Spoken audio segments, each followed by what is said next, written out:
Selamat siang, jumpa lagi dengan kami dalam acara 100 tahun Usmar Ismail dan retrospeksi Rempu Urip.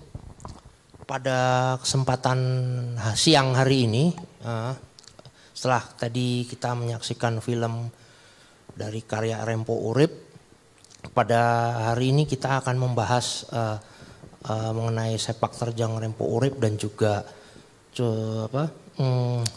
yang berkaitan dengan salah satu tokoh perfilman kita pada masa Usmar Ismail berkarya. Kita sedikit opening mengenai Rempu Urip. Ya, dia adalah sutradara yang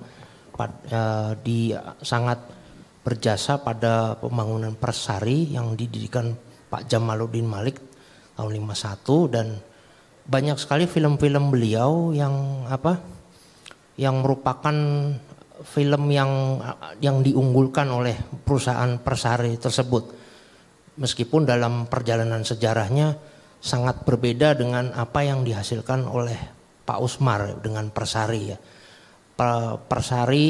Dengan Perfini. Persari lebih pada film-film komersil yang tadi mungkin kita sudah saksikan, meskipun sayangnya film yang tadi kita saksikan bukan dari produksi Persari. Namun jejak-jejak itu masih ada, dan pada kesempatan ini kita akan bertemu dengan narasumber yaitu Mas Pong Hardjatmo, aktor senior yang pernah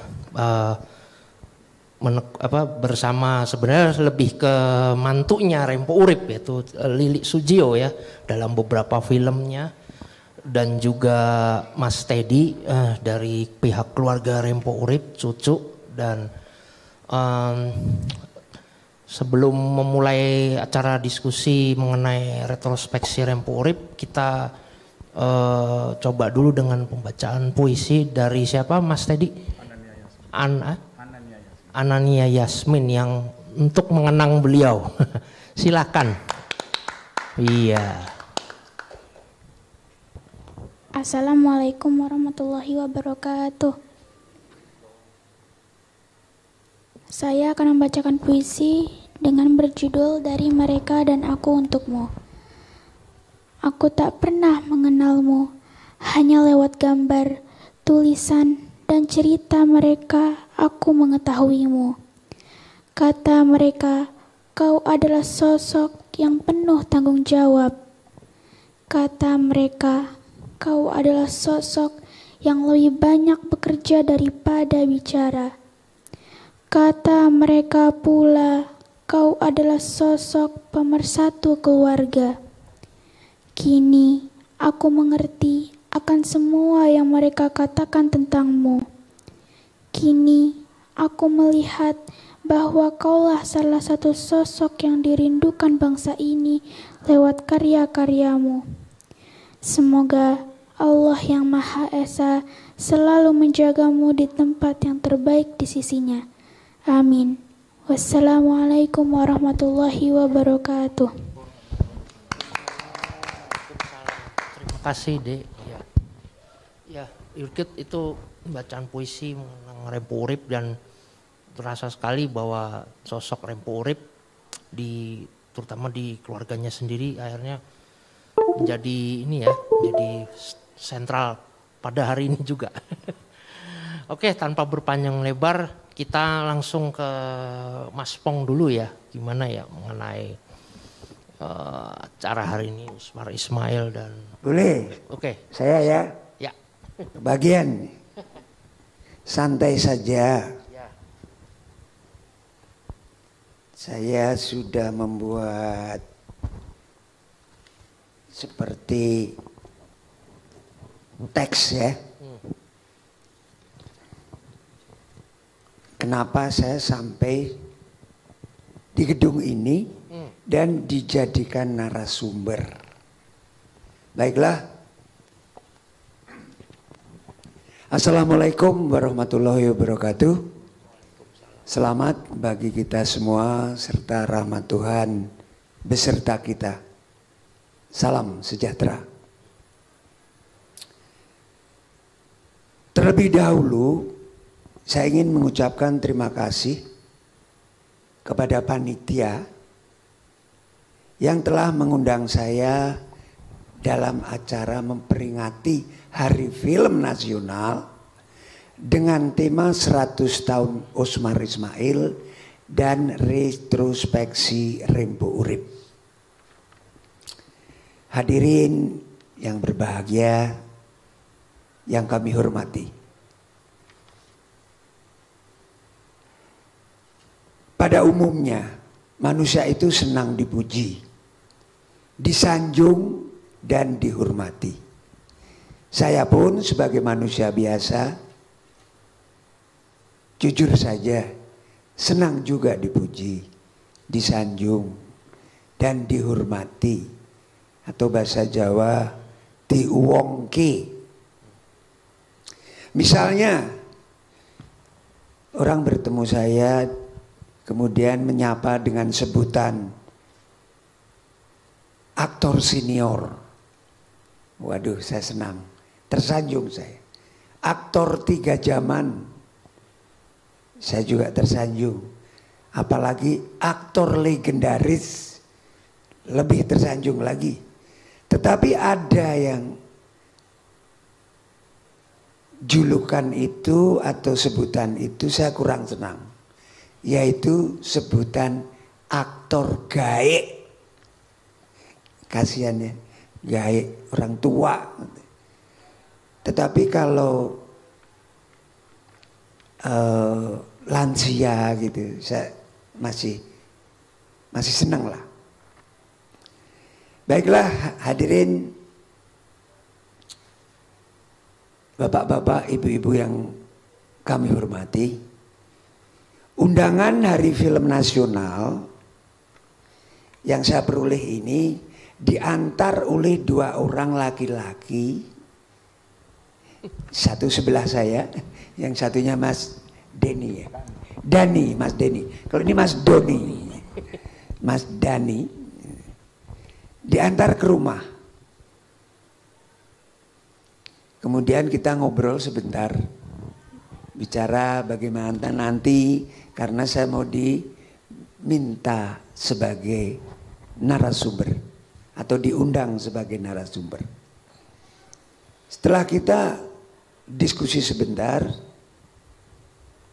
mereka berdua pulang, Mas Dani dan Mas Teddy. Mas Dani dan Mas Teddy. Setelah Mas Dani, Mas Teddy pulang, saya buka undangannya. Kemudian saya baca.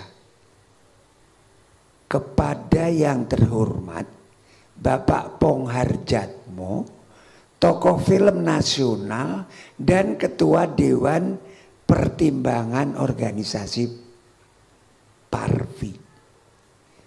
Wah. Saya merasa sangat tersanjung. Tapi alhamdulillah. Kemudian saya berdiri di depan kaca. Saya bercermin, berbicara pada diri saya sendiri. Hati-hati Pongharjatmo, Anda telah dianggap sebagai tokoh film nasional.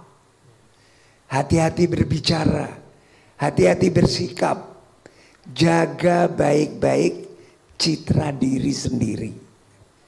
Karena nggak mudah loh dianggap sebagai tokoh. Harus koreksi terhadap diri sendiri, introspeksinya harus lebih dalam lagi. Dan pada acara ini saya sebagai narasumber. Semoga tidak mengecewakan hadirin sekalian yang hadir di sini. Harapan kami, generasi penerus perfilman nasional harus lebih berprestasi. Karena film nasional adalah salah satu aset budaya bangsa. Dan semoga setiap merayakan Hari Film Nasional mendapatkan berkah dan maknanya. Bukan sekedar seremonialnya saja. insya Allah akan muncul atau lahir tokoh-tokoh film besar sekaliber Bapak Osmar Ismail dan Bapak Rimpu Urip. Sekian, terima kasih. Wabillahi taufiq wal hidayah. Wassalamualaikum warahmatullahi wabarakatuh. Terima kasih Pak Mas Pong. Ya, Mas Pong, kita ngobrol aja ya. Kalau arti Osmar Ismail buat Mas Pong apa ya? Kan Mas Pong mungkin belum ini ya waktu zamannya. Belum sempat ikut disutradarai oleh beliau. Saya pernah menghadap, Pak, saya ingin main film kan, ke Pervini ya, menghadap langsung ke Pak Osmar. Kalau kamu pengen main film, masuk aja ke ADNI, Akademi Teater Nasional. Nah di situ yang digodok ya termasuk Soekarno M. Nur, termasuk Wahab Abdi yang memerankan Pendekar Sumur 7 ya di barusan filmnya Pak Rimpo. Ada Ismet M. Nur, ada Usbanda, ada banyak yang wanita-wanita yang dari ADNI banyak. Teguh Karya dulu ikut ADNI. Tapi waktu itu aku tak langsung lihat prakteknya lah. Nah saya banyak sekali lihat filmnya Pak Osmar. Terutama yang saya senang Tiga Darah, Asrama Darah. Kemudian yang benar-benar berbobot itu Lewat Jam Malam. Film itu masih hitam putih dan ceritanya mengenai setelah revolusi. Jadi ngapain pejuang-pejuang itu? Ternyata banyak yang nganggur, ada yang jadi centeng, ada ya nonton aja Lewat Jam Malam. Tapi di sini kan ada sendiri yang akan membahas Pak Osmar. Nah mengenai Pak Rimpo Urip, sebetulnya saya belum pernah disutradarai beliau. Karena pertama filmnya juga nggak banyak Pak Rimpo, Pak Osmar banyak sekali. Pervini juga dulu ada produksinya. Nah, saya kenalnya Pak Rimpo itu justru dari menantu Pak Rimpo, Pak Lili Sujio, sutradara all round itu. Beliau ngarap komedi bisa, drama bisa, action bisa, film-film legendaris juga bisa. Nah karena saya sering ikut dengan menantunya, sutradara Lili Sujio itu, ya saya sedikitlah cerita mengenai Pak Lili. Pak Lili kalau nggak salah 2 tahun sekolah di Amerika ya Mas, penyutradaraan. Kemudian karena 2 tahun ya masa istrinya ditinggal. Jadi istrinya ngikut. Tapi ini yang ceritain nanti Mas apa saya aja? Silakan. Ya. Ganti aja. Iya gantian ya. Nah karena istrinya ikut 2 tahun, anak pertama tuh lahir di sana. Nah, itu cerita Pak Lili. Pulang kemari baru saya ikut pertama kali filmnya Pak Lili, Yuda Sabadisa. Pemeran utamanya Bing Slamet, peran wanita utamanya Mila Karmila, pemeran antagonisnya Maruli Sitompul. Saya waktu itu masih peran tambahan. Itu pertama saya ikut Pak Lili. Saya kebetulan ya ikutnya sutradara yang udah senior ya, yang sekarang udah almarhum semua. Nah disitulah awal, karena sering ikut dengan menantunya. Jadi beliau juga cerita, istriku ini anaknya Pak Rimpo Urip. Nah, jadi saya juga, oh ya tinggalnya di daerah Otista, betul kan? Iya. Otista. Mas Ted. Mas, iya betul ya. Ya. Nah, betul sekali Pak. Saya merasa nggak asing kan, ini Pak Lili sering nyutradarin saya, kebetulan memang sudah takdir ya, Pak Rimpo meninggal. Jadi ya saya meskipun belum pernah ikut produksi Pak Rimpo, tapi karena kenal dekat dengan menantunya, masa saya nggak ikut melayat. Jadi ya saya ikut melayat dan di situ ternyata Mas Teddy masih kenalin saya. Om, waktu itu Om Pong kan ikut ngangkat kerandanya opa saya, mbah saya gitu. Malah saya nggak ingat. Nah, Mas Teddy masih sebesar apa? Oh, saya masih kecil katanya. Ternyata sekarang udah besar ya. Begitu saya mengenal Pak Rimpo begitu, jadi saya belum pernah disutradarai oleh beliau, tapi malah banyak ikut menantu beliau. Dan saya kenalnya, Lili itu dulu ikut edit dulu gitu. Oh gitu. Oh jadi editor dulu, setelah jago jadi editor, kemudian nyutradarain. Dan Pak Lili pernah cerita, aku motong 2 frame aja berani loh Pong. Oh iya gimana? Iya biar cepet. Film itu biar nggak lamban.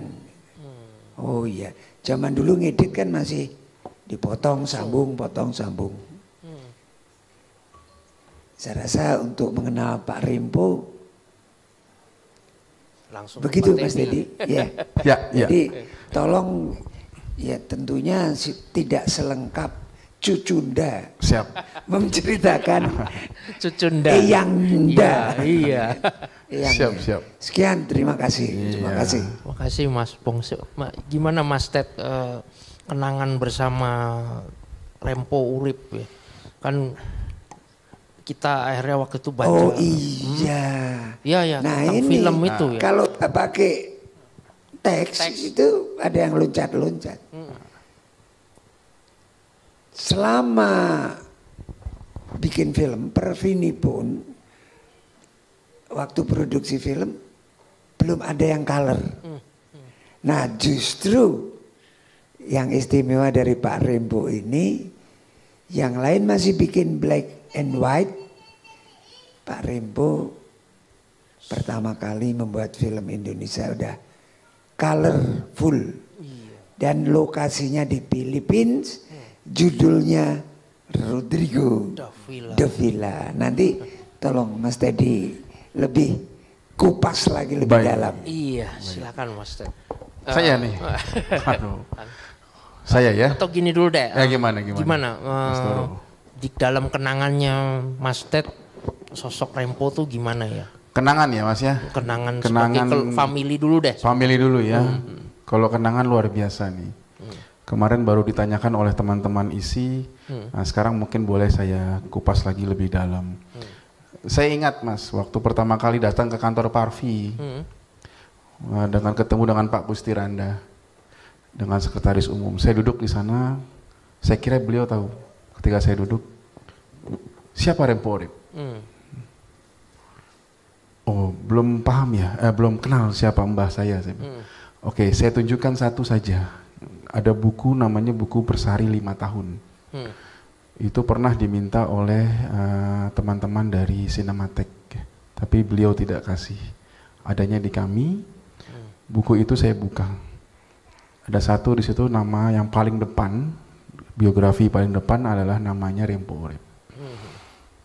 Nah, di dalam buku itu tertulis, kalau saya melihat sejarah itu ada 2 Mas. Dari textbook sama dari Mbah pernah cerita sama saya. Yang pertama kalau Mbah yang cerita sama saya, beliau selalu bercerita tentang keliling dunia bersama Dardanella. Apa itu Dardanella? Dardanella itu sebuah perkumpulan sandiwara yang di dalamnya ada kakek saya sekitar tahun 1934. Yang paling, ya silakan Ompong. Yang paling beliau ingat itu 1934, salah satu negara yang dikunjungi yaitu negara India. Negara India, di sana beliau menjadi bagian dari Dardanella. Uniknya, ini uniknya dan sangat unik. Tadinya seharusnya ada Mas Gusti Randa di sini. Nah, uniknya begini, saya ingin cerita tadinya. Pak Rempo Urip ini, mbah saya ini seorang pemain bola di Dardanella. Beliau main bola, ditonton oleh orang, dan orang yang menontonnya itu masuk untuk membayar tiket menonton Dardanella. Itu uniknya. Unik yang keduanya, Rempo Urip ini seorang yang membuat bahan sponsorship atau promosi. Bentuknya bisa kain, bentuknya bisa cat atau kanvas dan sebagainya di tahun 1934. Jadi dua peran Rempo Urip di awal bersama dengan Dardanella. Setelah itu Dardanella mengajak beliau sebagai seorang figuran. Ketika sebagai seorang figuran itu kembali keliling dunia, saya tidak diceritakan kemana daerahnya atau negaranya. Tapi yang pasti ketika setelah selesai dari sana, maka ada salah satu sandiwara di Surabaya namanya Bintang Timur yang mempercayai beliau untuk bergabung bersama Bintang Timur. Di Bintang Timurlah beliau dikenal oleh seorang produser namanya Jamaluddin Malik. Dan bersama Persari mendirikan Persari. Itu cerita awal dari jadi saya tahu nih.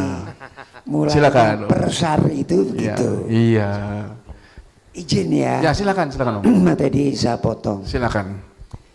Dardanella ini pimpinannya siapa? Pimpinan sandiwara. Saya selama, mungkin saya lupa atau bagaimana, saya tidak ingat Om kalau pimpinannya siapa. Sama sekali saya tidak ingat. Yang saya ingat hanya kiprah mbah saya saja ketika ada di Dardanella. Itu saja. Jadi ada dua sandiwara yang beliau bergabung sebelum masuk ke dalam Persari. Jangan-jangan pimpinannya Pak Rempo sendiri? Bukan. Bukan. Terus satu lagi pertanyaannya, sandiwara berani keliling ke luar negeri. Bahasanya itu bahasa apa? Saya rasa bahasa Inggris. Oh, bukan bahasa Inggris. Hebat loh. Ya, bahasa Inggris. Teater Indonesia keliling dunia bahasa Inggris. Iya. Wah itu kenapa namanya Dardanella ya? Harusnya Indonesia Theater tuh ya? Iya. Atau itu dia. Karena memang kalau boleh saya sambung Ompong. Hebat. Pak Rempo Urip ini salah satu yang sekolah di namanya sekolah rakyat, dan beliau setelah itu meneruskan sekolah Inggris, sekolah rakyat yang berbahasa Inggris. Mantesan jago ya. Bahasa Inggrisnya. Nah, begitu. Saya berpikir kalau gitu yang bikin naskah jangan-jangan Pak Rempo Urip juga. Mungkin.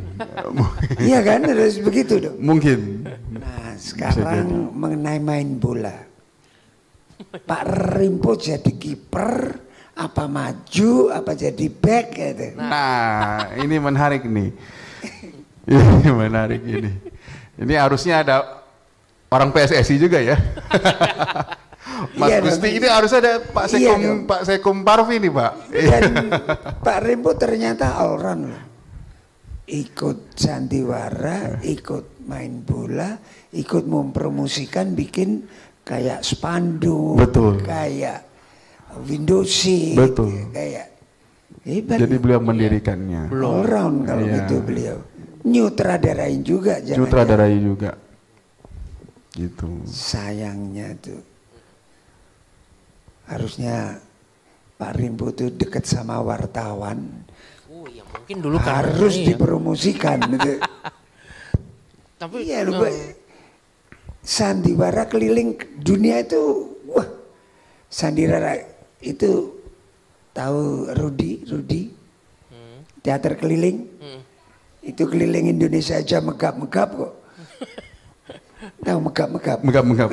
Hidup mati. Iya, Hidup sekian mati tak mau. terengah-engah.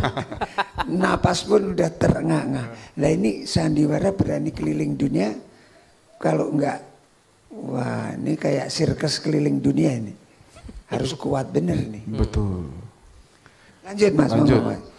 Dan indahnya itu sekitar tahun, ya ini saya lanjut dulu ya Om. Jadi ketika tahun 1950 atau 1949 beliau mendirikan bersama Jamaluddin Malik Persari, dan beliau menjadi seorang kepercayaan Jamaluddin Malik dalam setiap produksi film Persari di Persari.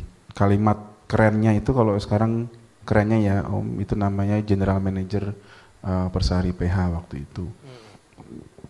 Ya. GM-nya. Izin motong lagi. Silakan.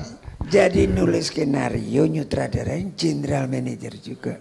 Diborong ya Mas. Diborong gitu. Diborong. Itu tertulis Hebat banget. tertulis di buku Persari 5 tahun ya. ya. Iya. Nah, satu lagi nih, mohon izin nih saya potong. Kalau enggak 2 lagi boleh ya. 3 lagi juga. Ya. Pak Rimpo, kenapa justru yang mengingatkan kembali itu cucunya, bukan putra-putranya? Bahkan sampai bikin acara ini gimana? Iya. tuh? Nah, Mas ini Ted? Dan kemudian ini yang menarik sekali, Pak. Silakan, dan Om. yang kedua lagi, kenapa orang Persari kayak turunannya Persari seperti Ahmad Albar atau Camelia Malik, toh Persari masih ada. Masih. Kenapa bukan anaknya Persari yang mengingatkan Rimpo Urip gitu kan? Iya ya harusnya sih. Nah itu juga sesuatu yang kayaknya buat regenerasi kurang, saya nggak bilang jelek, tapi kurang lancar. Gitu. Iya betul, kurang lancar. Monggo Mas. Pertanyaannya berat juga ya, Pak. Pertanyaan. Ini pertanyaan yang sukar untuk dijawab. Tapi yang pasti begini aja, Om. Yang pasti begini. Saya dalam keluarga itu saya ingin punya panutan untuk putra-putri saya. Salah satu panutannya itu yang saya sangat banggakan itu karena saya juga hidup dengan beliau sekitar 17 tahun lamanya. Saya bangun tidur lagi saya dengan beliau. Gitu. Jadi saya tahu di mana kualitas beliau juga, kualitas Pak Rimpo di masa tuanya bersama dengan kami para cucu-cucu. Jadi saya ingat bahwa bagaimana ya kalau anak-anak saya ini mendengar apa yang pernah beliau lakukan dulu gitu.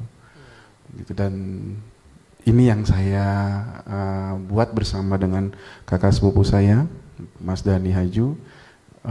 Walaupun dari anak-anaknya mungkin sudah sepuh, Om, sekitar minimal itu usianya 80 tahun sekarang. Anaknya nggak ada yang di film juga ya Mas? Nggak ada sama sekali. Sama sekali nggak ada? Sama sekali nggak ada. Keturunan yang film hanya Pak Lili Sujio. Hanya Pak Lili Sujio. Di situ juga stop. Tapi kalau seni, darahnya banyak ya. Ada pemain biola, pemain piano, penulis, trompet. Nah, seni ada. Tapi kalau yang sama film nggak ada ya, malah nggak ada. Nggak ada sama sekali.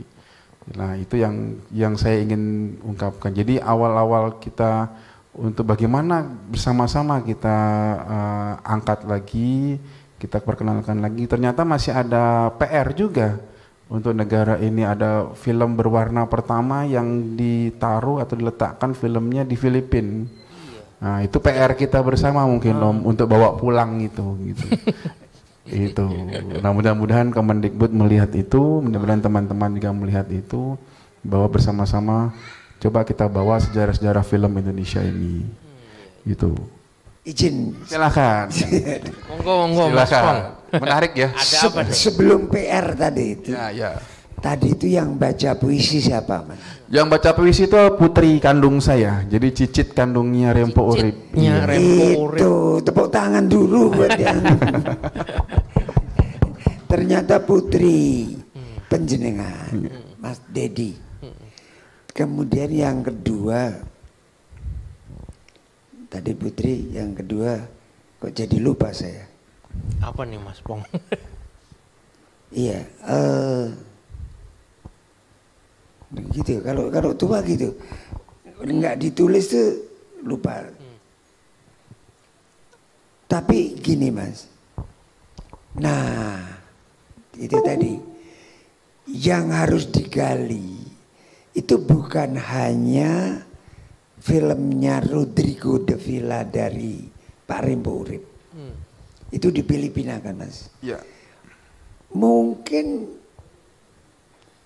cerita-cerita sejarah kita yang asli karena kita dijajah oleh negeri Belanda itu juga harus digali juga di Museum Belanda Mas. Betul. Ya, Ya. jadi kalau untuk Mas cucunya udah dikejar dulu tuh film. Ya. Mungkin pemerintah menyiapkan dana. Oh iya ya, itu kan karya anak bangsa. Kenapa harus di Filipina? Ayo pulangin.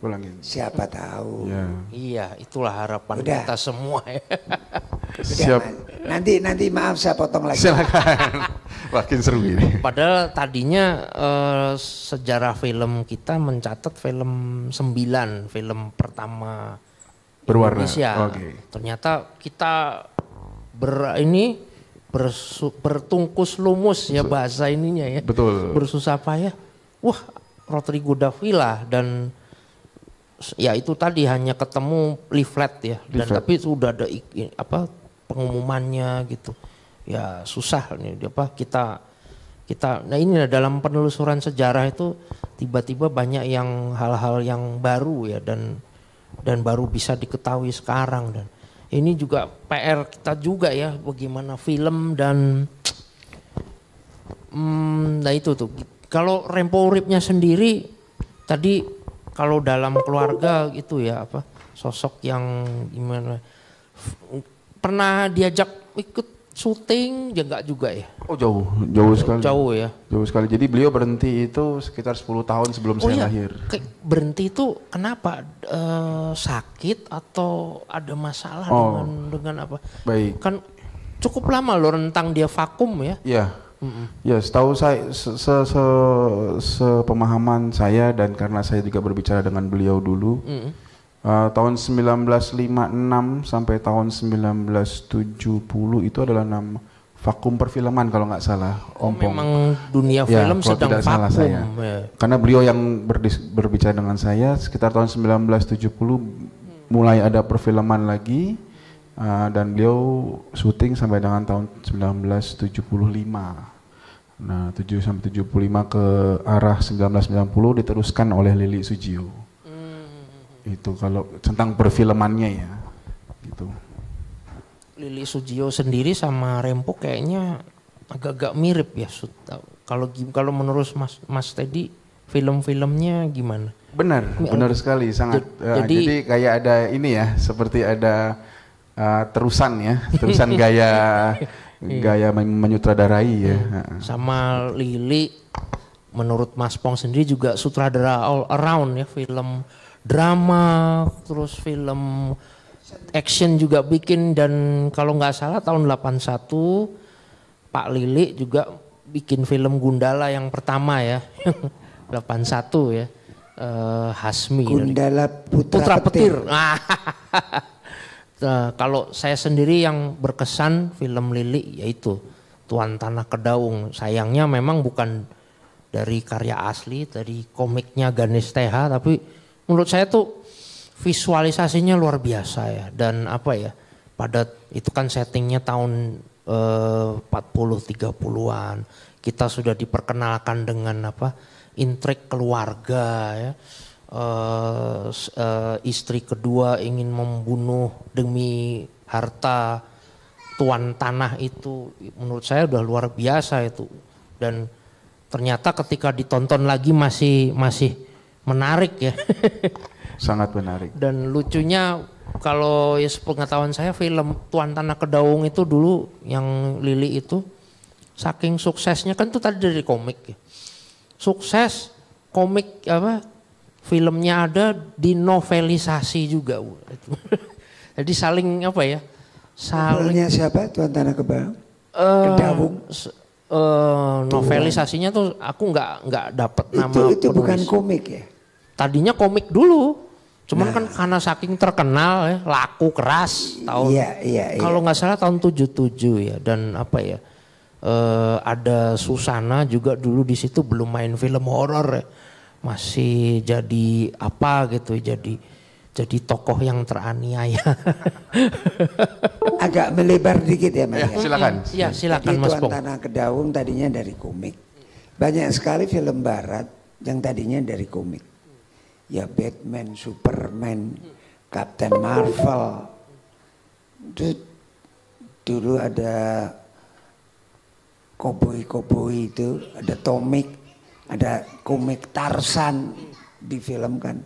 Di Indonesia salah satunya yang dari komik Ganes itu kalau nggak salah. Dan Pak Lili itu saya pikir senang baca komik.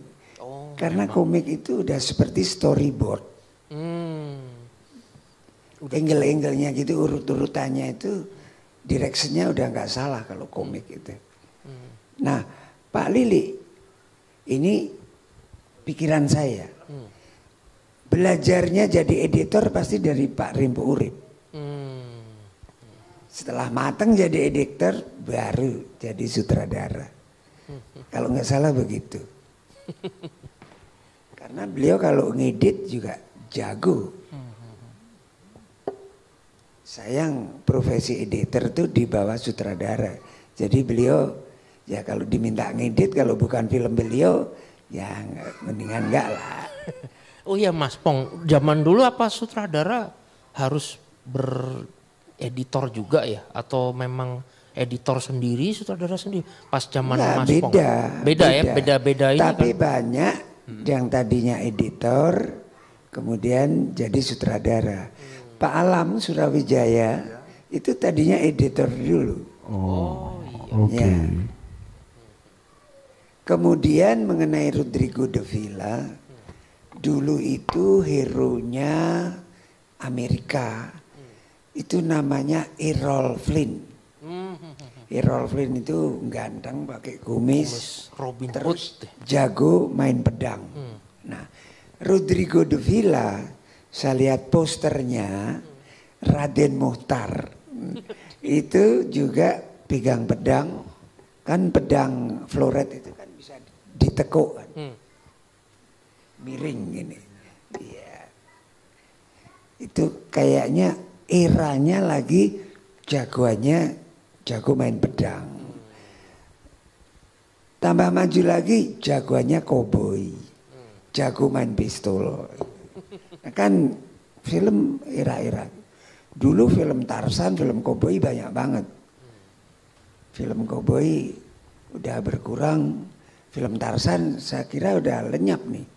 Tapi Batman, Superman, Captain Marvel, Captain America itu dari dulu udah ada komiknya. Zorro. Ya. Nah, kok saya kesana sih? Gak apa-apa Om. Ya, karena Bagus Rodrigo de Villa. Rodrigo de Villa. Main pedang tadi itu. Lanjut. Silakan. Ya itu tadi kalau film Tuan Tanah Kedaung itu. Oh ya tadi Rempo Urip ini, jadi kalau yang paling berkesan dari untuk Mas Teddy pribadi apa ada yang misalnya aku ada mimpinya Rempo Urip nggak yang belum terwujud gitu? Ya. Pernah nggak atau kan kadang-kadang orang tua kan suka apa ya mungkin mengigau terus wah ini jangan-jangan Oke. gitu loh. Kalau mimpi secara perfilman selama saya bersama beliau saya lihat mungkin mimpinya satu waktu itu ya. Apa ya? Beliau ingin menyutradarai film dengan teknologi seperti saat ini gitu. Oh. Jadi yang namanya mengedit film dengan dipotong gunting sambung, potong gunting sambung tuh enggak. Beliau bilang bisa lah. Coba kalau saat ini kan tinggal delete, hapus, masukin, tambahin beliau bilang. Coba kalau Mbah saat ini masih jadi sutradara seperti itu ya. Jadi nggak mau kayaknya kok gunting sambung. Nah itu yang beliau katakan. Itu yang saya paling ingat gitu. Yang mengedit film. Kalau secara perfilman itu, tapi kalau secara keluarga beliau ingin melihat anak cucunya punya silaturahmi yang sangat baik antar anak, antar cucu, antar cicit, gitu.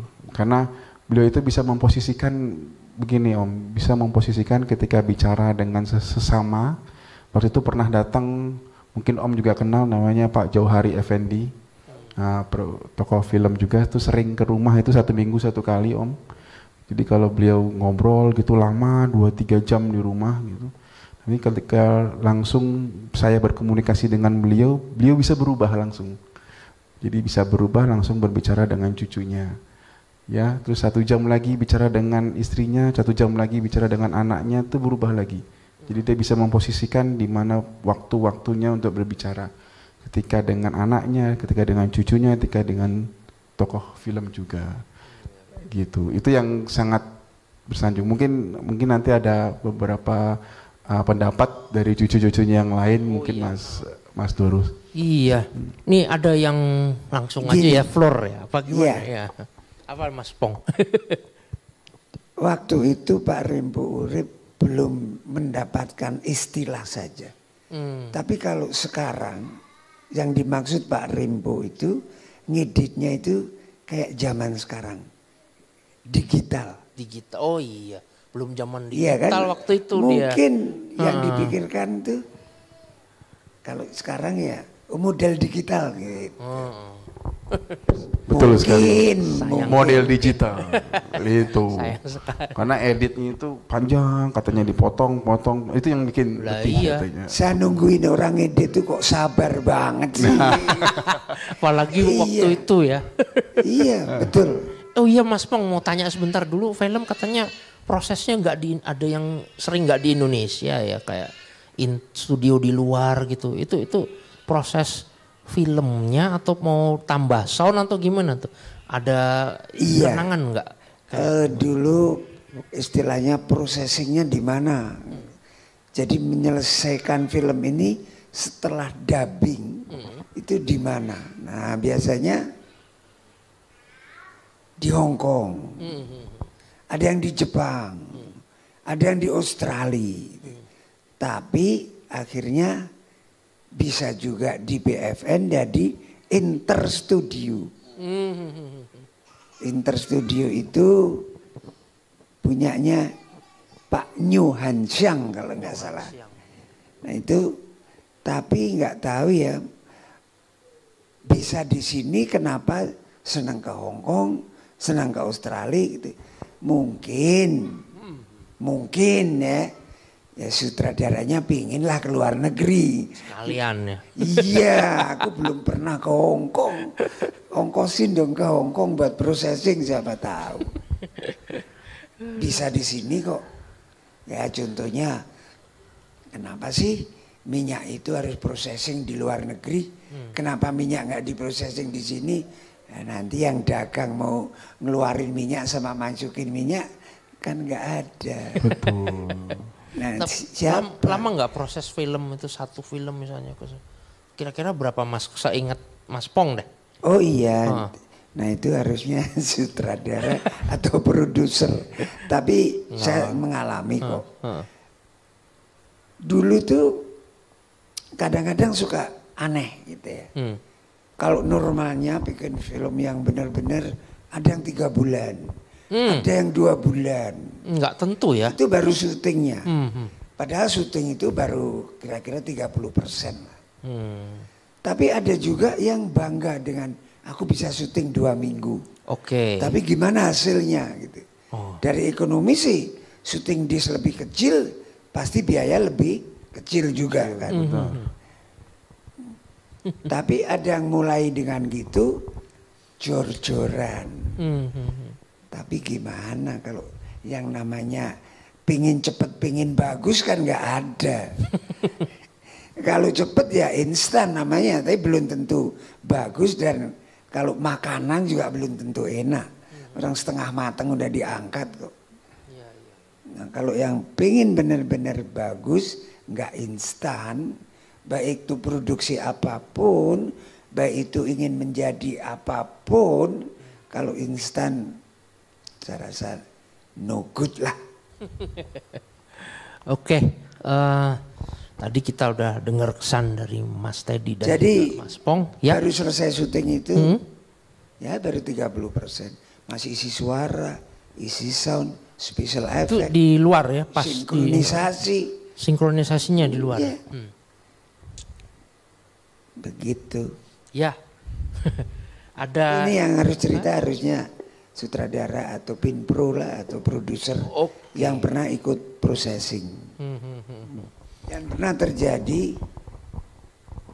pinpro yang nggak tahu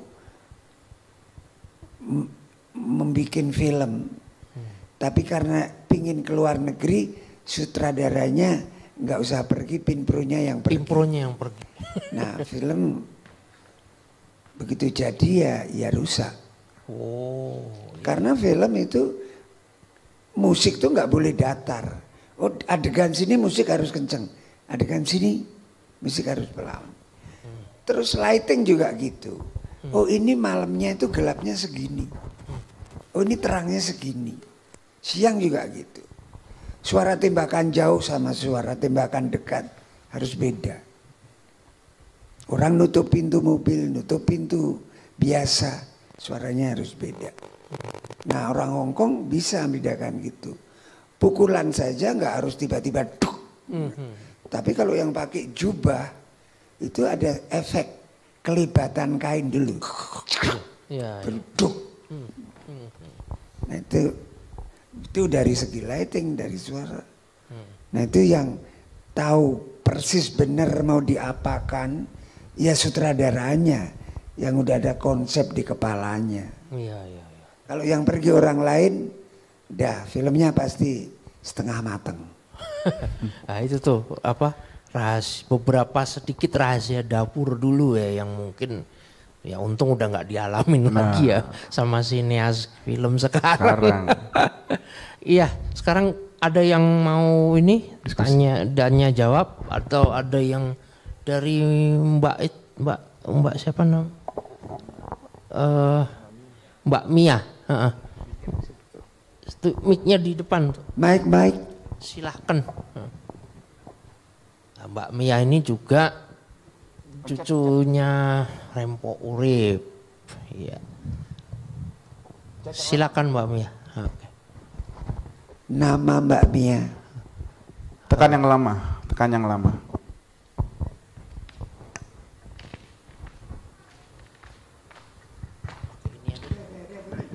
Sudah. Terima kasih untuk kesempatannya.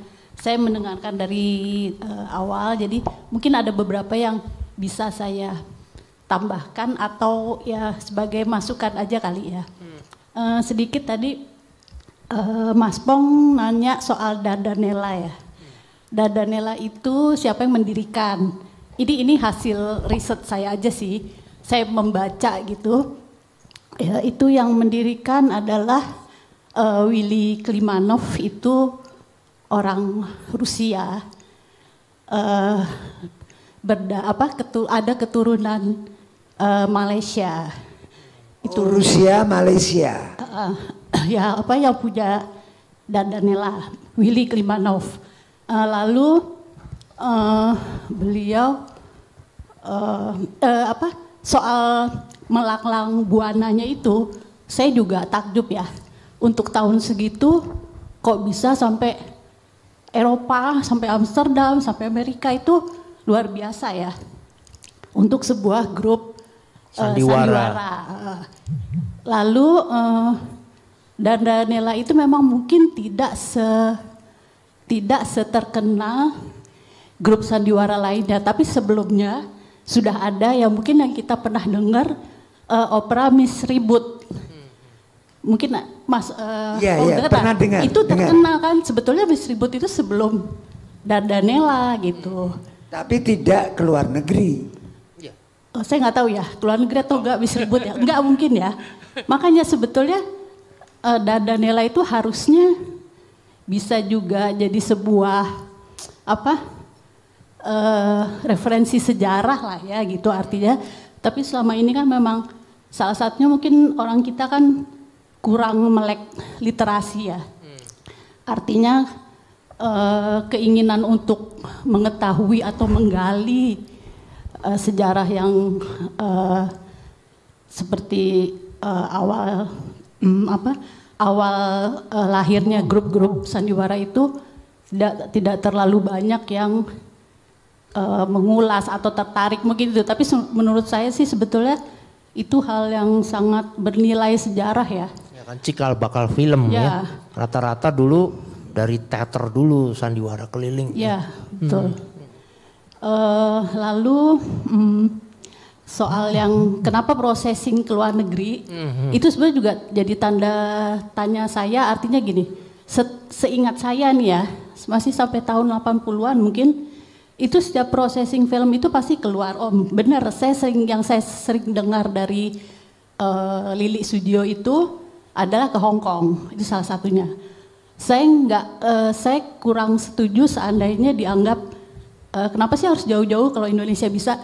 Rasanya sih ya waktu itu memang mungkin teknologi di kita ada ya, ada mungkin teknologi memang belum bisa dilakukan di sini gitu. Setahu saya waktu itu hampir rata-rata ya processing itu pasti keluar. Yang saya tahu gitu selama ini karena saya ngikutin juga. Lalu soal kalau satu lagi yang saya ingat tentang Repo Urip adalah karena kebetulan saya juga masih cucunya, adalah benar sekali yang disebutkan Teddy ya. Yang saya pelajari adalah soal wise ya, sangat bijaksana. Wise ya itu. Itu jadi kalau kita punya gambaran bahwa orang zaman dulu gitu ya, artinya yang feodal, cara berpikirnya ya feodal ya, artinya dalam pengertian otoriter terhadap anak cucu itu sama sekali tidak ada.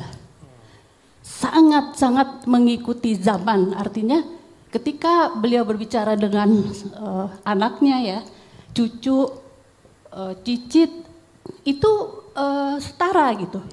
Artinya tidak ada, saya lebih tahu loh, pengalaman saya lebih panjang loh, nggak ada itu sama sekali. Kita bicara itu selevel ya, apa artinya ya wise lah, itu yang saya tangkap ya, yang saya sangat terasakan. Jadi beliau memang orang sangat bijaksana, lintas generasi lah ya, artinya bisa berkomunikasi dengan siapapun itu dengan gap usia yang sangat jauh. Dan satu hal lagi, beliau memang bahasa Inggrisnya sangat bagus. Jadi kalau kita punya kakek zaman dulu yang ngomongnya serba Belanda ke Belanda itu sama sekali. Saya sama sekali pun tidak pernah dengar itu ya. Jadi itu juga unik sih buat saya, penguasaan bahasa Inggris sangat bagus sehingga kami cucu-cucunya kalau punya tugas gitu ya, sekolah atau kuliah harus translate apa itu, kita lari ya ke sana. Kita duduk di teras bisa berjam-jam menerjemahkan bersama-sama, dan itu sangat kenangan yang nggak bisa dilupakan ya. Dan beliau sangat-sangat sabar dan telaten menjelaskan terjemahan dari yang sedang kita bahas gitu. Artinya itu salah satu kehilangan kami, artinya dulu Mbah Rempo itu salah satu tempat kami berdiskusi lah, belajar gitu.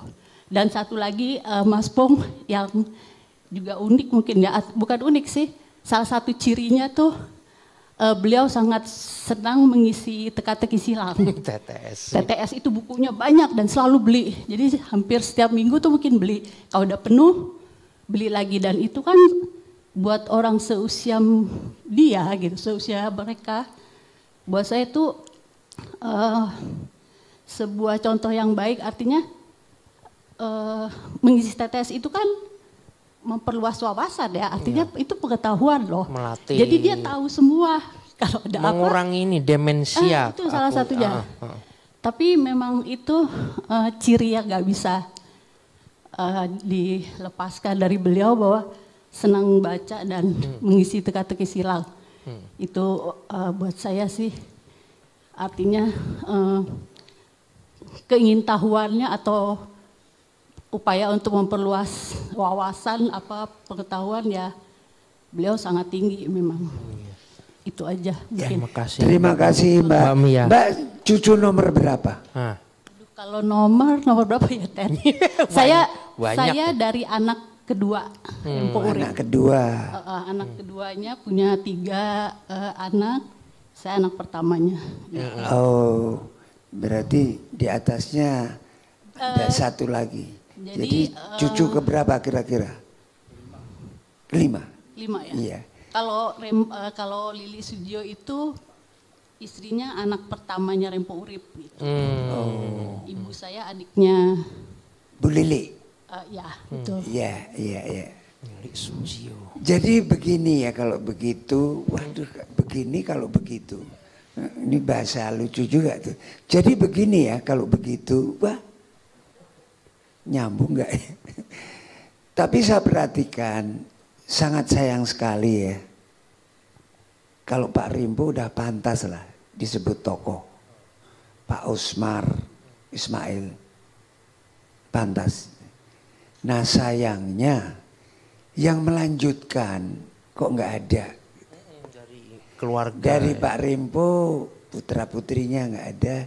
Dari Pak Usmar nggak ada juga yang nyutradarain. Pak Usmar juga dulu pertama kali teater. Iya, pendiri ATNI malah. Nah malah Persari Pak Jamal masih ada studionya sekarang. Yang neruskan yang perempuan malah. Ya putranya ya, karena yang adiknya Mia itu meninggal, yang laki meninggal. Persari masih ada, studionya sekarang masih hidup. Tapi Mia tadinya nyanyi dulu, jaipongan, main film.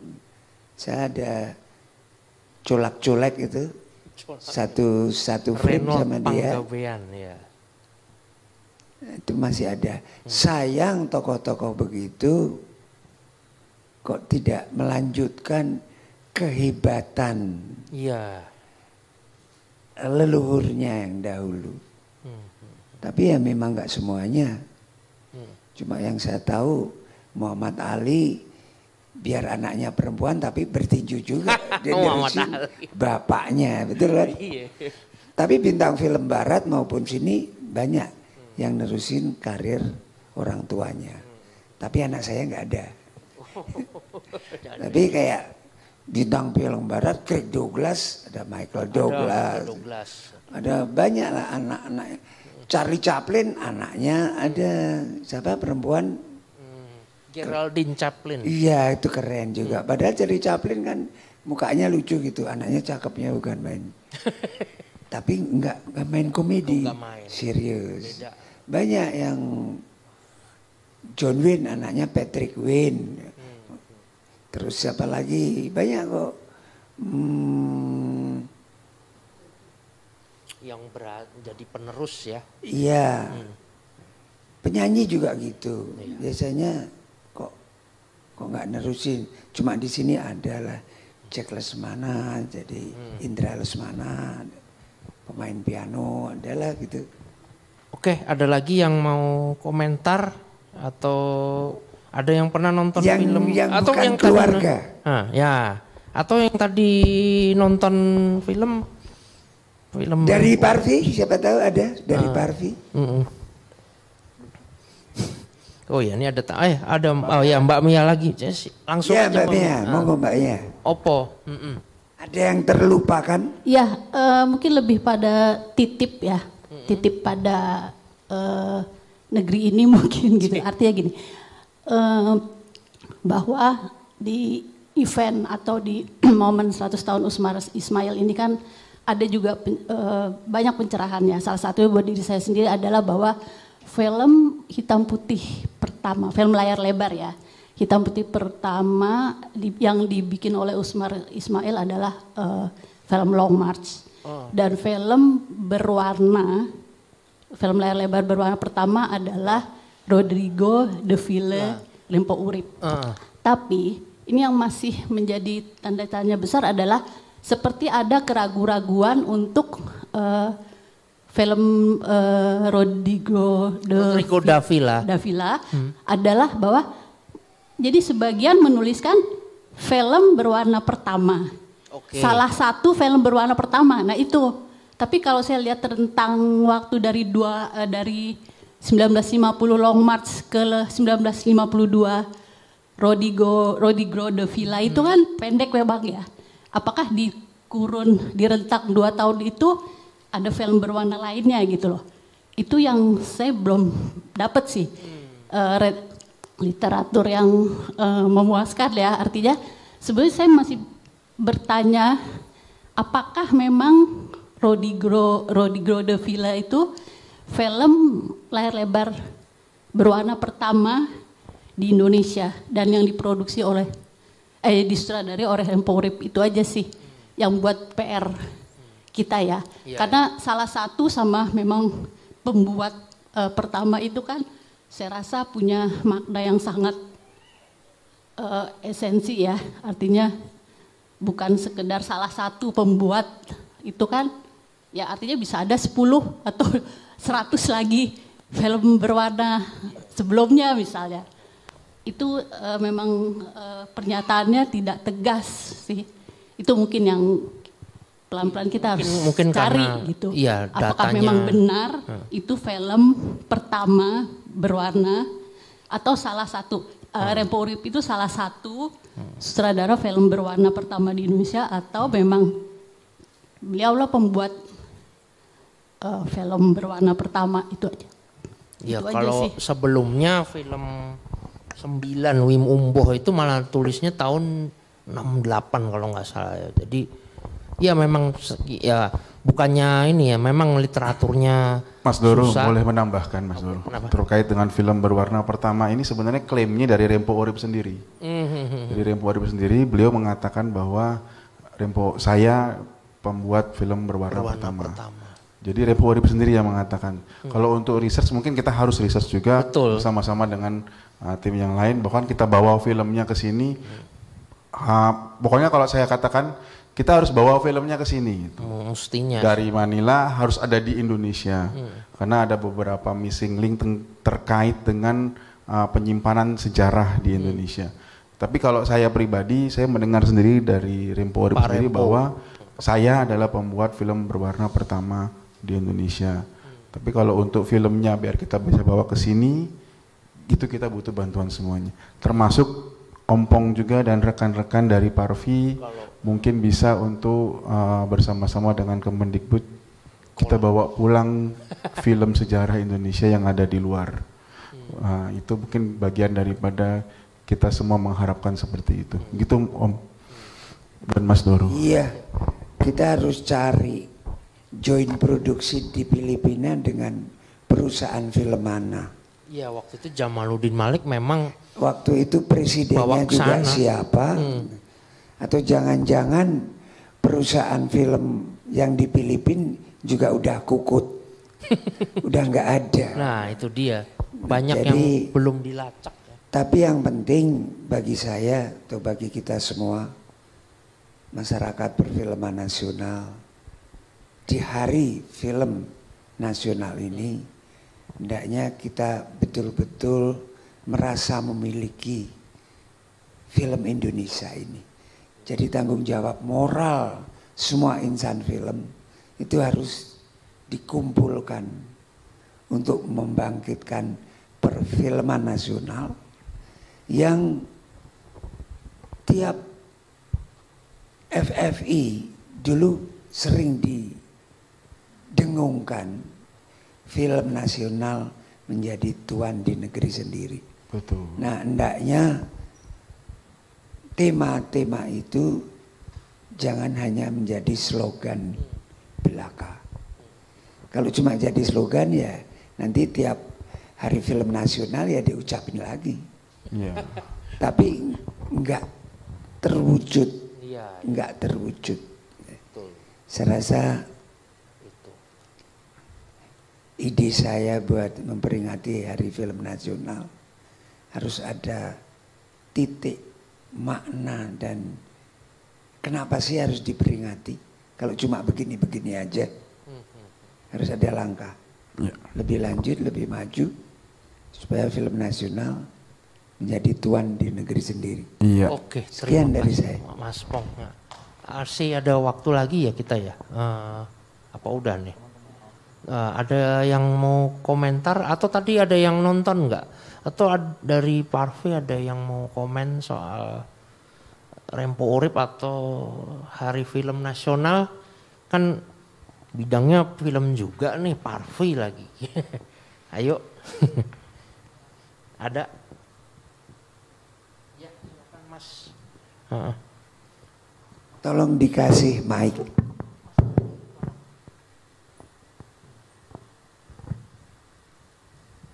Perkenalkan dulu. Ya. Saya Ricky Hosada, Oke. adalah pemain film action, film laga. Sebagai peran utama ada 10 film. Sekarang bergabung di organisasi Parvi Oke. di DPO sebagai anggota DPO. Mas Pong Harjatmo, Pak Pong Harjatmo sebagai ketua kami. Jadi sini saya mendampingi untuk datang untuk mendengar pembahasan tentang perfilman nasional. Jadi di Hari Film Nasional ini, Mas Riki, ya, saya potong. DPO itu daftar pencarian orang. Tolong dijelaskan. oh jelas. DPO adalah Dewan Pertimbangan Organisasi. Jadi DPO adalah di dalam organisasi Parvi sebagai pemikir dan sebagai penasehat untuk program Parvi dan organisasi, meluruskan kalau ada yang menyimpang. Dari ADART. Dari ADRP kita mengikuti ADRP Parvi. Jadi meluruskan kalau ada kurang tepat. Ya, itu Sekarang kira-kira. apa nih yang mau ditanyain apa Ya, nih? tanya ya, tadi saya komentari bahwa ini Hari Film Nasional, biarlah kita terus mengembangkan perfilman nasional, terus belajar meningkatkan kualitas film nasional karena memang persaingan cukup besar dari Hollywood, Hong Kong, India dan lain. Dan oleh karena itu sangat bermanfaat di Hari Film Nasional ini kita menonton banyak film-film nasional dan coba belajar bagaimana supaya meningkatkan bisa bersaing dengan film-film luar negeri. Biarlah kita mencintai juga film nasional, menghimbau supaya semua rakyat Indonesia mencintai film nasional. Sampai di sini kira-kira. Ya, terima kasih Terima Mas kasih. Ricky Husada. Iya. Ada lagi nih. Jadi Mas, kalau belakangnya ada nasionalnya, itu ya kita tumbuhkan, kita bangkitkan, kita lebih semangatkan jiwa nasionalisme kita. Kalau belakangnya ada nasional, kalau depannya ada persatuan artis film nasional, Indonesia, Parvi misalnya, P-nya itu juga persatuan itu ngerti nggak sih arti persatuan? Jangan berantem sendiri. Jadi tema gitu juga harus diperhatikan. Kalau udah 100 tahun nanti bakalan 101. Emang lu ngapain kalau udah 101? Apa hasilnya yang 100 tahun kemarin? Jangan kita cuma seremonial. Karena seremonial pasti mengeluarkan biaya. Tapi hasilnya apa dari memperingati itu harus ada target. Iya. Begitu, terima kasih.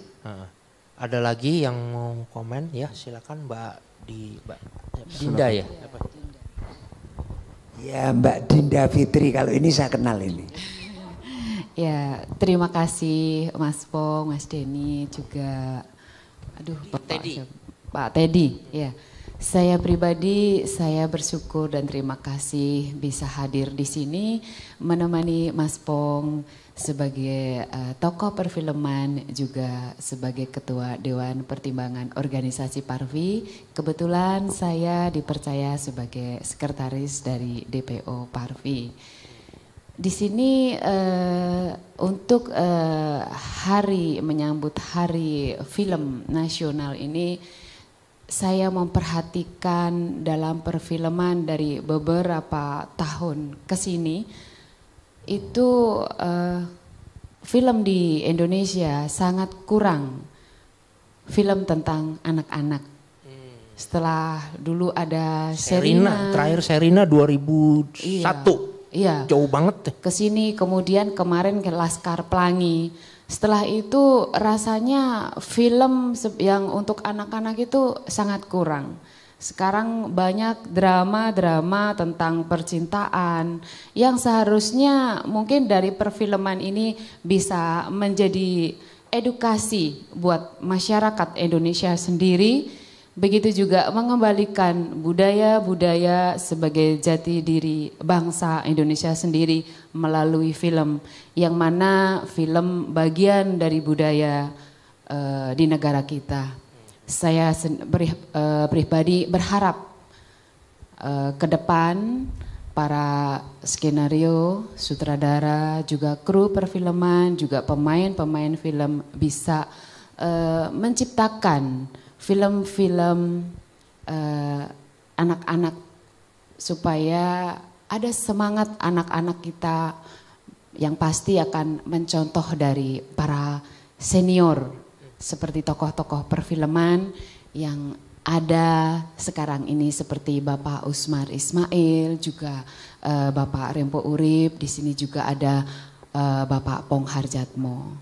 Mudah-mudahan perfilman Indonesia bisa berkibar kembali. Terima kasih. Terima kasih Mbak Dinda. Oke. Yo, siapa yang mau jawab nih? Silakan Om. Iya. Banyak hari film ya.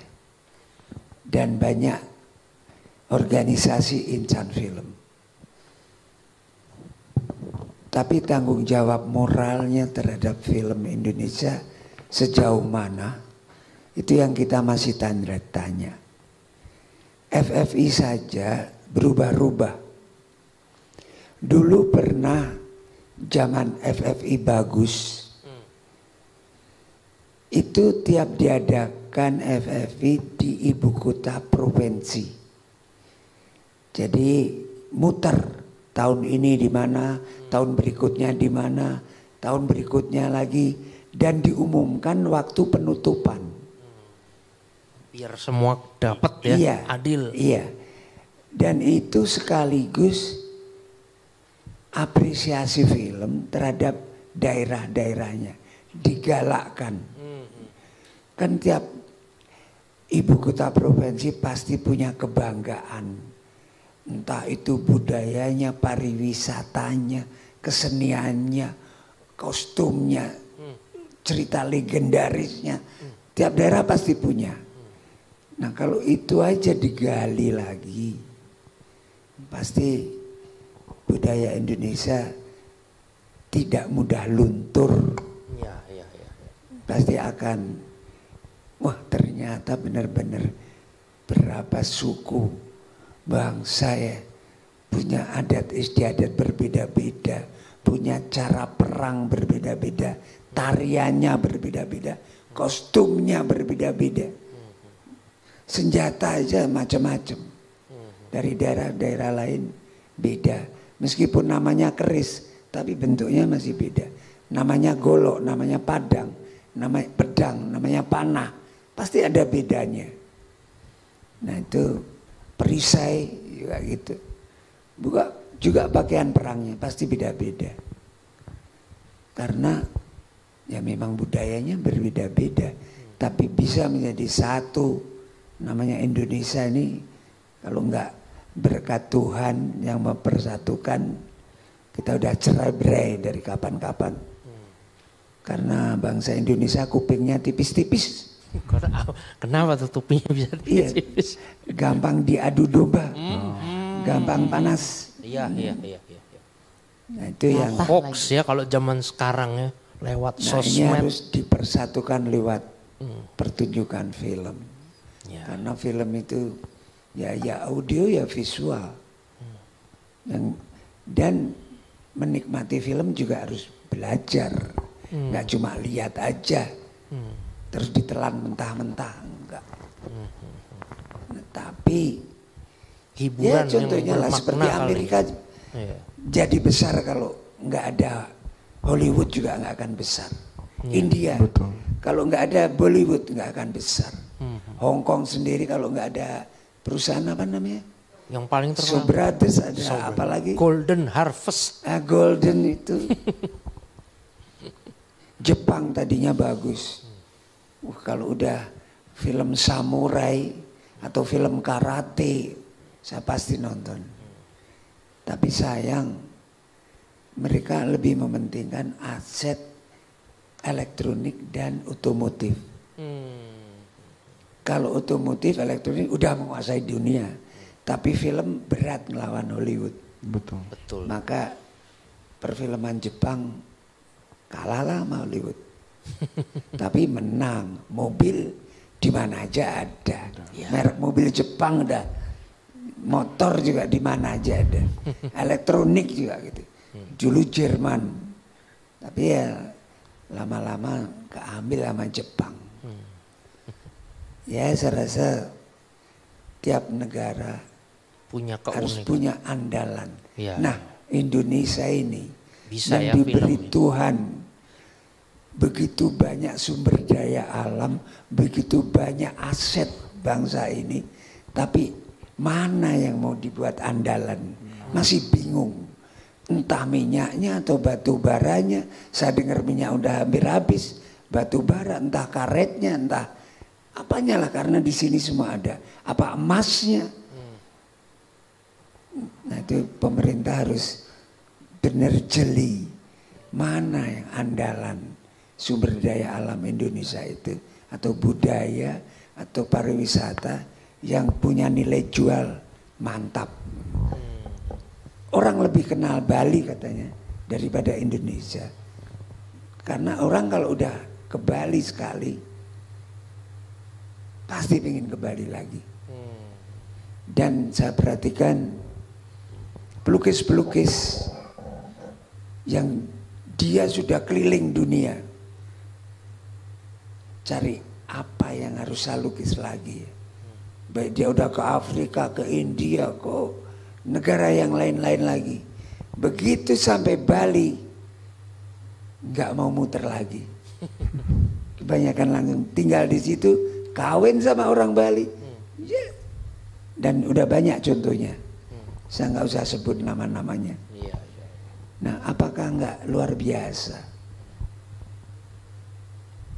Begitu. Nah, kita belum tahu apa sih Indonesia ini yang harus keunikannya apa belum digali. Dijual dan seluruh dunia belum melihat ya. Doyan. Sekian. Batik udah. Apalagi malah dijiplak sama yang lain-lain. Pulau Komodo ya. Pulau Komodo. Jadi lah Pulau Komodo nggak terlalu unik tuh. Masih harus dibikin apa gitu loh ya. Atau transportasi ke sana yang harus dibenahin. Iya kan. Ini saya dengar Danau Toba. Danau Toba. Nah Danau Toba harus ya lokal sendiri ke sana harus mudah. Saya dengar mau dibikin landasannya apa? Airportnya. Karena dari Medan ke Danau Toba naik mobil juga jauh. Ya lanjut apalagi. Mas Ted gimana? Kalau Mas Ted punya pandangan sendiri nggak? Gimana ya film Indonesia bisa lebih baik ya? Apalagi masa pandemi, syuting kan susah. Semua itu bisa dipromosikan oleh film. Nah, Contohnya begini. Dulu koboi kalau berantem tuh gaya tinju. Gini Om. sama pistol. Iya. Iya. Tapi begitu ada Bruce Lee. Iya. Loh, ini kok koboi udah tendangannya kungfu juga. Mukulnya pakai backhand juga. Nggak boleh kan, tinju tuh backhand nggak boleh. Ya harus straight hook, uppercut, swing, terus jab. Nah ini kok koboi udah mulai kungfu. Sebelum ada film Rainbow, fitness di sini nggak gitu banyak. Begitu ada film Rainbow, tiap mall punya fitness. Benar. Ada lagi komando. Iya, First Blood. Dulu nonton film Bruce Lee, keluar bioskop, wah jalannya kayak Bruce Lee semua. Gitu juga. Nonton Rainbow, First Blood, Sylvester Stallone, wah badannya juga pada gede-gede. Rambutnya dipanjangin. Pemain basket terkenal botakin kepala. Kita ikut botak kepala. Ya gitulah. Ya gimana Mas Ted? Sebentar ya Mas. Kita ada sekalian hari film nasional. Iya. Kita membahas film luar juga. Nggak apa-apa. Jangan kita nguplek aja di sini. Jadi pengaruh film itu luar biasa. Jagoan naik Harley Davidson. Wah. Orang kalau udah punya Harley Davidson ya kayak jagoan juga. Padahal berat itu. Dengan badan orang Indonesia sebetulnya kebanting.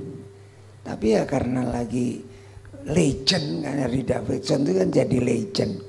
Jadi tiap orang kaya ya punya itu. Pantas nggak pantas ya Punya itu ya. punya itu. Nah itu gimana caranya Indonesia bisa mempengaruhi dunia seperti orang bikin Film-film Hollywood. lewat film bisa mempengaruhi bangsa lain. Oke. Coba ada pandangan sedikit nggak Mas Ted?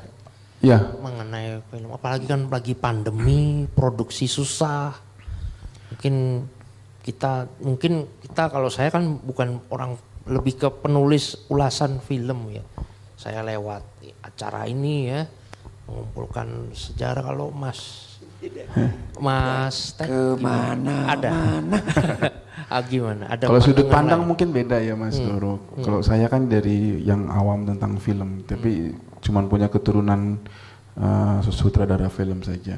Tapi kalau secara awam, saya melihat pertama kalimat ekonomi kreatif itu sepertinya pandangan pimpinan negara ini arahnya ke film Korea ya. Film Korea itu ada namanya kok Korea dengan filmnya bisa mendunia seperti Hollywood gitu. Apa yang menjadi sebab film-film dan film-film Korea bisa menjadi bisa setara dengan Hollywood. Nah ada sekarang divisi-divisi di kementerian kan namanya ekonomi kreatif. Ekonomi kreatif itu yang harus digalakan salah satunya dengan perfilman. Tapi kalau secara sudut pandang saya mungkin ada beberapa hal yang harus menjadi masukan juga mungkin buat Ompong dan teman-teman dan Parvi. Apa sih yang sulit dari film Indonesia gitu selain yang mohon maaf ya Om, selain pendanaan dari perfilman gitu. Apa yang membuat sulit ide-ide itu keluar dan ide-ide itu adalah ide-ide yang mendidik gitu. Tadi Mbak dari Parvi juga mengatakan kita kekurangan film anak-anak. Kalau saya mengatakan bukan hanya film anak-anak, kita sekarang kekurangan lagu anak-anak. Lagu anak-anak. Kalau filmnya anak-anak tapi lagunya dewasa kan nggak mungkin.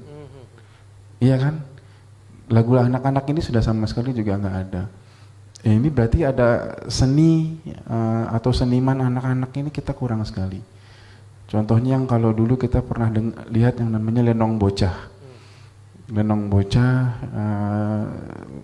cerita-cerita tentang anak-anak. Sekarang sama sekali nggak ada. Ada apa? Dan ini saya nggak paham tentang ini, karena itu bagian daripada ekonomi kreatif. Nah, ini hal-hal yang memang mendorong kita harus menggalakkan dan menjalankan itu semua gitu. Kalau film anak-anak tapi lagunya bukan lagu anak-anak, kita juga bermasalah. Karena banyak sekali Mas Doro, ada film anak-anak yang lagunya bukan lagu anak-anak. Banyak sekali. Dan ini juga menjadi masalah. Karena kita lihat di Ganteng-Ganteng Serigala. Mohon maaf ya, saya menyebut satu, kalau enggak Ganteng-Ganteng Serigila lah. Saya jadi nyebut satu, nggak boleh nih harusnya nih Om ya. Aduh, nanti masuk YouTube saya kena lagi nih. Nggak boleh nih harusnya. Jadi ada salah satu film yang seharusnya tidak, ya filmnya anak-anak tapi ceritanya bukan anak-anak. Nah itu bagaimana gitu. Banyak sekali. Satu judul film besar sekali. Saya nggak tahu lah namanya itu. Ada 2 huruf, ada 2 kalimat itu. Saya nggak tahu dan saya nggak. Iya, itu film besar sekali. Dia nasional. Iya, aku potong ya Mas. Iya silakan. Kebetulan ceritanya asmara gitu. Mas ngomong gitu, aku kok terpikir dari film mendobrak dunia. Dari film mendobrak dunia. Karena di film itu kumpulan semua bagaimana berkesenian. Skenario, kalau skenario yang bagus, pasti oh ini sastrawan yang bikin. Kalau dari art director yang bagus, oh ini orang seni rupa yang bikin. Kalau dari kamera, oh ini fotografinya yang bikin. Sutradara, oh ini penyutradaraannya yang bagus. Nah, semua kan ada. Bahkan adegan action, fighting, itu aja namanya seni bela diri. Ada seninya. Bukan sekedar martial arts ya. Iya, ada seni bela diri. Nah, kan ada, udah ngumpul semua kesenian. Film pasti ada musiknya. Itu seni musik, seni suara juga. Pasti ada yang nyanyi. Nah, makanya mulai dari film mendobrak dunia. Jadi kalau gituin film jangan sembarangan. Garap yang benar-benar bagus. Amerika itu bikin celana aja, celana jin. Ya, kebetulan saya nggak pakai jin, ini pakai. Negara mana sih yang nggak pakai jin? Pakai jin. Semua. Nah kita punya batik. Nah ini lagu dangdut ini udah mulai nih. Dangdut ini udah mulai menyebar ke dunia nih. Ada kan dangdut yang macam-macam, iramanya itu macam-macam. Lagunya Rolling Stone perhatikan. Itu sebetulnya iramanya hampir kayak kuda lumping. Ada kayak dangdutnya juga. Cuma alatnya beda. Nah siapa tahu setelah Hari Film Nasional ini orang film ngumpul kemudian punya ide dari film Indonesia mendobrak dunia. Who knows? Wah, pakai bahasa Inggris dikit dong. Siapa tahu dari ide ngomong-ngomong gini, ya udah ada pejabat yang kebetulan keserempet ide ini, kemudian disatukan. Siapa tahu lokasinya ditentukan, pemainnya dipilih yang benar, skenarionya, sutradaranya, kameramennya benar-benar pilihan, dan coba bikin satu unlimited budget ini buat ngegulin Indonesia, mendobrak dunia dengan filmnya. Siapa tahu. Luar biasa. Terima kasih Mas Pong. Ngomong kan bisa aja, Ya. tapi melaksanakan itu. Sebetulnya yang mahal tuh ide ya. Ide. Ya. Kalau ide ini bisa diterima oleh yang memiliki dana lebih, tapi nggak tahu mau diapain. Nah ini siapa tahu udah malaikat lewat nyatet. Monggo Mas. Ya, Lanjut. Mas Dedi itu ada ketua panitia mungkin mau ngasih masukan. Mas Dednya mana? Ada itu. Oh ada, hadir. Ya. Ketua panitia ya. Silakan ada yang mau Mas. disampaikan atau siapa tahu ada apa ya? Di depan, di depan. Apa sih Hari Film Nasional buat Anda gitu loh. Artinya tadi Mas, nun sewu tadi dengerin gak dia? closing. Iya. Saya minta tanggapannya Mas. Kebahagiaan sekali melihat Om Pong juga sehat. Saya suka sekali. Kapan denger saya sakit Mas? Enggak, makanya sehat, makanya saya beruntung melihat langsung gitu. Ketika terakhir saya ketemu Om Pong itu di PPHUI ya. Saya minta statement waktu itu ngobrol soal Tancing Bok. Oh iya. Karena saya pernah main dengan beliau, Dracula mantu. Ya. Jadi anaknya Dracula. Ya, itu jadi penting sekali Om. Jadi ketika Om mengasih statement buat saya juga memotivasi saya untuk harus segera menerbitkan buku itu akhirnya gitu. Wah, alhamdulillah. Ya, kembali ke diskusi hari ini sih. Tadi saya mendengarkan langsung dari YouTube ya, karena memang pengen tahu juga streamingnya seperti apa. Yang pasti memang apa yang kita lakukan memang butuh kolaborasi setiap elemen, tidak bisa sendiri-sendiri gitu kan. Itu penting.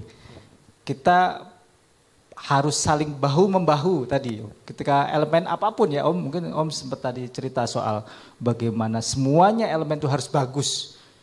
Kalau boleh saya nambahkan mungkin elemen yang bagus lagi adalah penontonnya mungkin.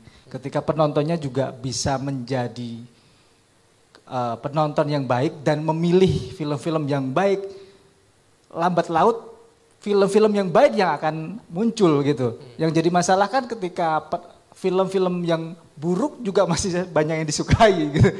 Artinya penonton gitu kan ketika juga harus kritis gitu. Wah nggak baik, nggak nonton saya.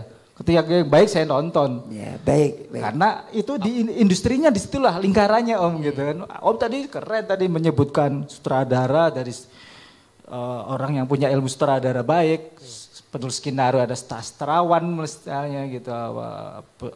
Kemudian kamera ternyata dari fotografer yang hebat. Tapi elemen-elemen ini ya berharapnya juga masyarakat penonton juga akan mendukung dengan cara menonton film-film yang baik. Itu sih. Mungkin ini edukasi ke penonton kurang kali ya bisa selama jadi ini. begitu. Ya. Apalagi tadi juga sedikit membahas misalnya film atau televisi. Mungkin tadi yang sempat dibahas Mas Teddy adalah TV misalnya. Lagi-lagi kalau berbicara TV lebih menarik lagi gitu. Bagaimana industrinya juga sangat tergantung sama iklan, tergantung sama pebisnis-pebisnis yang hanya berpikir nilai uang kapital cepat. ya, Uang nilai cepat. kapital gitu untuk bagaimana menghasilkan uang. Artinya tayangan-tayangan yang akan ada adalah ya bagaimana disukai penonton. Harusnya kayak kalau saya membayangkan itu harus ada misi nasional loh. Penonton yang film tayangan yang nggak bagus nggak usah ditonton misalnya. Lambat laut kan pembuat film, pembuat produksi film, pembuat produksi TV akan mikir ya, waduh kalau nggak bagus saya nggak akan ditonton nih gitu. Itu sih. Oke. Maaf, Terima kasih Mas. Baik, saya coba lebih bukan menjawab ya, tapi mengulas, mungkin mengembangkan. Jadi harus timbal balik si pembuat film dan yang akan menikmati film. Jangan bikin film, gini aja mereka seneng kok. Jangan. Harus agak menuntun, membimbing. supaya penonton juga bisa lebih cerdas, lebih bisa menikmati film. Oh, ini film yang bagus, ini film yang kurang bagus, ini film yang jelek. Nah, produser memang orang punya modal itu pengen modalnya kembali, itu udah pasti. Jadi nilai dagangnya pasti nomor 1. Orang dia ngeluarin duit kok, masa mau ngeluarin duit rugi terus, ya nggak mungkin. Tapi tolong dicerdaskan bangsa ini. Dia sudah senang kok nonton jagoan yang nggak mungkin dia sendiri dicegat pas masuk jembatan, di sana udah dihadang 10 orang, di belakang yang ngejar 10 orang. 20 orang mental semua ke sungai. Ya seneng sih, kita tepuk tangan, tapi mungkin enggak sih ini. Orang kita dikeroyok orang 2 aja kebingungan kok. Ini 20 mental semua. Dan bodohnya kok majunya satu-satu. Iya. Kalau 20 ya maju aja 5-5. Kalau enggak patah lehernya, tangannya atau kakinya. Iya, Mas Pong. Tapi karena ini buat pertunjukan, tapi mikir dong, oh yang bodoh yang ngeroyok nih, ngeroyok maju satu-satu. Mungkin logika ceritanya kali yang perlu Iya, dirubah. tapi buat pertunjukan oke, tapi orang nalar, nggak ketemu di pikiran sehat, pikiran wajar. Begitu juga film serial itu atau kalau seri kayak Rambo, Rocky, terus Inem gitu. Film komedi aja kadang-kadang kalau udah kehabisan bahan lawak diulang-ulang. Film drama juga gitu. Intinya udah habis nih, udah ceritanya ngawur lagi. Film action juga gitu. Rambo nih mau dibikin gimana lagi ya? Yes. Oke. Ya, satu orang bisa ngabisin satu kompi. Ya, terima kasih Mas. Oke. Ada lagi yang mau tanya atau komentar soal film Rempo Urip apa? Oh, udah Closing cukup. statement mungkin. Oh, udah selesai. Closing Oke. statement mungkin Mas Oke, Doro ya. terima kasih Mas. Closing statement 1 menit. Yang menarik pertama tadi melanjutkan dari Ibu Mia juga, saya juga masukan dari untuk bangsa dan negara ini melalui Kemendikbud. Yang pertama adalah Rempo Urip itu pernah diangkat biografinya. Tapi yang mengangkat biografi Rempo Urip adalah warga Jepang, bukan warga Indonesia. Bukunya ada berbahasa kanji. Di Jepang ada, saya pun punya, tapi sedang saya cari kemana itu. Dan saya rasa inilah saatnya yang pertama adalah membuat biografi tentang Rempo Urip. Kalau itu diteruskan, maka mudah-mudahan research yang lain termasuk Dardanella dan Bintang Timur atau pendirian salah satu Persari dan film berwarna pertama di Indonesia mudah-mudahan akan terkuak. Itulah mbah kami, itulah Rempo Urip. Terima kasih Mas Doro. Terima kasih, terima kasih. Terima kasih yang sudah hadir pada acara siang hari ini. Semoga kita semua dapat mengambil manfaat dari acara 100 tahun Mas Ismail memperingati film nasional dan retrospeksi Rempo Urip. Terima kasih. Sampai ketemu di acara berikutnya. Aku apa dong? Aku kan belum. Oh iya. Oke, apa Mas Pong? Apa? Cintai negerimu, cintai bangsamu, cintai budayamu, dan cintailah film Indonesia. Oke. Ya, terima kasih. Ya. Foto dulu.